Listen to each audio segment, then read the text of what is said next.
Welcome to kindergarten! We can't wait to meet you and get started. Hi everybody, my name is Miss Jewett. I was born and raised here in Kansas, and I actually grew up about 10 minutes from Rising Star Elementary. For college, I went to K-State, and I graduated last year with my bachelor's in elementary education and an emphasis in English. Some things I love to do include reading, writing, going to different coffee shops with my friends, and spending time with family. This will be my second year teaching at Rising Star. I taught second grade last semester here, and I couldn't be more excited to move down to kindergarten this year. I can't wait to work with all of your sweet kiddos. Hi everybody, my name is Miss Stout and I am super excited to get this year started. I was born in Michigan and grew up traveling with my family. We lived in Michigan, California, Kansas, and South Africa. I love to travel and explore new places. I graduated from K-State as well with my bachelor's in elementary education and a concentration in math. I also have a minor in leadership studies. This will be my third year teaching kindergarten at Rising Star Elementary. I'm super excited for another year of kindergarten and new adventures with this class. Hi there, my name is Mr. Wilson, and I was born in the small town of Minneapolis, Kansas, and I lived there for 18 years. I love traveling, and I'm hoping to start traveling internationally soon. Also, I love grabbing decaf coffee with my friends, walks, and baking and cooking. Sushi is my all-time favorite food. My education is I have my bachelor's in elementary education with middle school math, English language learning, and Spanish minors. I received that in 2012 from Emporia State University. I also have my master's in school leadership and administration. I received that in 2016 from Baker University. This is my 8th year of teaching. I've taught first, second, and third grades previously, and also I've taught library. Here is a glimpse into our schedule every day. You can take a look at this whenever you feel the need to. So at 8:10 in the morning, school starts. But if your students arrive a little before 8, that would be great because we can walk them to the classroom.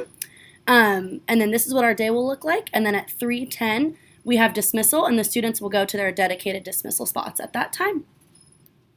So the first thing that students will do when they come into our classrooms in the morning is take part in morning mindfulness. So this is where they will journal as they are being taught to be self-aware of their emotions and figuring out how they feel coming into the day. We will then use breathing as a way to calm ourselves down and ease into the day. At our morning meeting, they will learn to introduce themselves, use a strong speaker voice, greet each other, make sure they're looking each other in the eyes, listening and taking turns. This is really important for those soft skills that they are learning. Students will also get an opportunity to share out about different questions or topics, and then they will also get to read together with us a morning message that we've written, and then we will refer back to it for different learning of sight words, counting, and letters that we are learning. Okay, so I'm going to talk a little bit about our reading curriculum.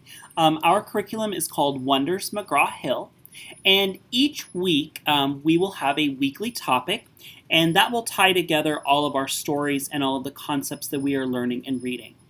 We will be focusing on reading stories from big books, as in giant picture books. We will be talking about print concepts such as reading from left to right, how to hold a book, etc. We will also work on strategies to retell stories, and we will discuss what we learned from the book using asking and answering questions, compare and contrast, and so on and so forth. We are also going to focus on learning letter names, sounds, sight words, rhyming, onset and rhyme, beginning, middle, and end sounds in consonant, vowel, consonant words, such as the word cat, and emerging reading skills. All right, I will be talking about our centers time for reading. This is one of our favorite times throughout the day. So we follow a daily 5 structured center time with guided reading groups. During this time of our day, students will build independence by working both individually or in small groups at these centers, and this allows the teachers time to work with certain students at their back table as well. Some of the centers that students will visit during the week will include Listen to Reading, a buddy reading center where they'll work in partners, a Read to Self center where they'll work on building their own reading fluency, a big center working on phonics, word work, practicing our sight words for that week, iStation, which is an app at their own level, and then a writing center to practice their writing. And again, this is one of our favorite parts of the day. Another thing we do at school is we take part in Writer's Workshop, and this is where we learn that we really are all writers. No matter where we're at in the process, we're writers and we're going to continue to get better every day. So what we will do is we will read mentor texts, so we'll learn from those books, and we'll read about how to be writers. So we'll learn that writers use special tools to help them, like crayons, pencils, papers, folders, etc., that help them keep organized. They'll be responsible for their own folder and work. So this is their responsibility, and they'll learn that, their story's in there, and so they have to keep track of it. They will develop from just drawing pictures to beginning to write just letters as they try to write a word, and then they'll hopefully write one word to label their picture. They'll try to write sentences and phrases with that phonetic spelling, and then also adding punctuation. And so by the end of the year, students should really be able to independently stretch out and write a couple sentences about a topic. They will then have writing celebrations when we finish each unit, and this is super exciting for them because we say that they're publishing their books, and then they'll get to share it with others. And so they really, really love this, and it's an exciting time as they celebrate their accomplishments that they've made as little writers. So our math curriculum is called Engage New York, and we have different milestones that we are working with our students.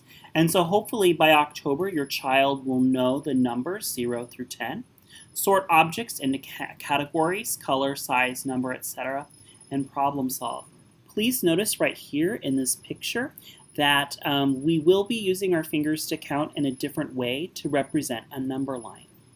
By May, we are working on our students knowing numbers 0 through 100, continuing to use problem-solving strategies, and working on addition and subtraction, with hopefully mastering addition and subtraction facts from 0 through 5. For science and social studies, we cover a lot of various topics in kindergarten. As far as science goes, we'll talk about nutrition, the effects of the sun. We'll go through the season and the weather every day during our calendar time in the morning. We will talk about animals and some engineering functions and designs of objects. And then in social studies, we will talk about different rules, both in our school and in their community. We'll learn about leaders, wants and needs, our state of Kansas, and then our neighborhood and community helpers. So technology. We will be using iPads throughout the day, but we will not be on them all day. We really want students to learn that the iPad is their responsibility to take care of, but it is a learning tool and not a toy. Students have to recognize this responsibility, or else they will not be allowed to use their iPad until they can show that they are ready. So it has a case, but the expectation is that in order for them to use it, they are following directions. That means that they are on the app they're supposed to be on at that time. They carry it with 2 hands if they're walking around the classroom. And they're careful not to slam it or drop it. And they're only using their own iPad unless it's a special circumstance and they are given permission to work in partners. So really, iPads are used as a tool and not a toy. The apps that we use are to help them learn and show their learning while at school. So specials are done in an A, B, C, D rotation. For example, the first day of school might be an A day, then the next day is a B day, so on and so forth. Students will have 50 minutes of specials each day. Our 4 specials are music, art, library, and PE. Please look out in the weekly newsletter, and we will let you know which day your child has which specials. So for our behavior at Rising Star, we use a PBIS and a BIST model. Again, it's school-wide. PBIS we will use to encourage positive behavior, and we utilize Starbucks. And these will be handed out to students throughout the day who are showing our Rising Star behavior. If students are having a hard time being successful, they might be asked to either move back to their seat if we as a class are on the carpet, or move to something called a safe seat. The safe seat does not mean they're in trouble. It's a place away from the group, but they're still in our classroom and this is for them to refocus their learning. Once they're able to be okay at the safe seat, then they can process with the teacher and rejoin the class. We focus on keeping our hands and feet to ourselves, learning to be self-advocates, sharing, having calm bodies, and inside voices, so not blurting out. So in regards to homework, we don't send home homework that they have to complete and bring back to school. The most important thing that they can do at home is, number one, read a book every night with you. It's so important for their learning, and they really do love it. And then also let them play, because they need it, and we've been working hard all day. The one thing we will be sending home that you can use a little bit like homework, but it really should only be about 5 minutes, it's really brief, is to work on their sight words. So we'll be sending home these sight words, hopefully the second week of school or so, and you can practice these with your child in fun ways every night. And if you need ideas for fun ways to practice them, you can definitely let us know. We will learn our sight words as rainbow words. So when your child knows all of the red list of words, I will give them the orange, and then so on and so forth. Once they finish knowing the whole rainbow of words, they will earn a little packet of Skittles. So that's just like a little bit of motivation for them, and they really do get excited about it. So definitely for homework, read a book. You can practice those sight words briefly, and then just let them play, because they need to be ready for the next day, and part of a child's work is to play. Field trips. We will be taking 3 field trips this year. Students will need to have their permission slips signed in order to attend. Also, if it has a cost, the money will also need to be sent in.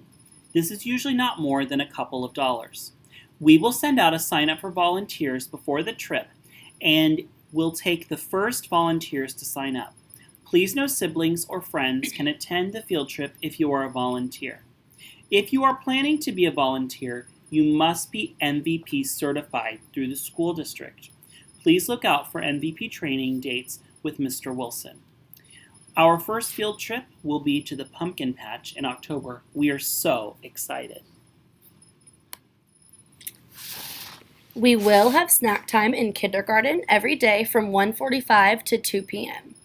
Unfortunately, the snack will not be provided by the school, so therefore we will ask those of you who are able to donate snack for our class that we can eat as a whole class. Some previous snack favorites have included goldfish, animal crackers, fruit snacks, graham crackers, boxes of cereal, and pretzels. Again, thank you for anything in advance that you were able to contribute to our snack time. So birthdays are so much fun to celebrate in the classroom. However, we ask that there are no treats sent in for birthdays as per district nutrition guidelines. If you would like to send something in, you can send in fun pencils, erasers, Play-Doh, glow bracelets, etc. Please let us know if you need any ideas. We have had some fun ones that we can share with you. For example, a parent brought in little pumpkins for each student, and they were able to decorate them with stickers. Or maybe you could bring in some sidewalk chalk, and we can go outside and draw on the concrete. But again, we ask that there are no treats sent in for birthdays. So just a couple more things before we get ready to finish up. One of the important ways that we will communicate with you is through Seesaw. And then this is an app that will be on their iPads, and it's kind of like an individual online portfolio per se, that you can see all the work that they've completed and have uploaded to Seesaw. They can send you a voice message, meaning they might record themselves reading a book, and we can see their progress there. They will complete some classwork on there to give some accountability to the work they're doing as well. We as teachers can send you reminders and updates and pictures that are going on, of things going on in our classrooms. A lot of us will use that as the way we send out our weekly newsletter to you, and so you can just be sure to check that each week to see what our specials are, what's coming up in the classroom, any important things for that coming week. So when we post to your student Seesaw account, you will get a notification letting you know that something new has been added. And you will only have access to your own student's account, and you will only see their work. So it really is pretty confidential. So you're not seeing other kids' work unless they have worked as partners and end up posting to both of their accounts, which does happen sometimes because we do have them work in partners or small groups sometimes in our classroom. So we're really excited to use this with you guys this year. It's really been a positive thing in the past, and so we're excited to continue. All right, another form of communication is an online website we use called Skyward. Through Skyward, you will be able to see your child's attendance, contact information, and grades each quarter. If you need any assistance setting up your personal Skyward account, you can call our front office and they would love to help you with that. Please log in to Skyward as soon as possible to complete the online verification. This will include a photo release form, a technology use form, contact forms, etc. Students, this is very important, students will not be able to use their iPads until the technology form is completed. Students also will not have their photo in the yearbook if their photo release form is not completed. So these are a few important forms for you to fill out right away so that your student can continue along with these things with our class. Finally, we have communication. Please feel free to reach out whenever you have a question, comment, or concern. We are happy to talk with you because we are a team. We will send out our newsletter each week via Seesaw. Please check their folder, your emails, and Seesaw for updates. You are a very important piece of the puzzle, and we are thankful for all you do for a child. Please note down here, these are the best ways to contact each one of our teachers. Thank you so much, and we are so excited to meet you and for the upcoming school year.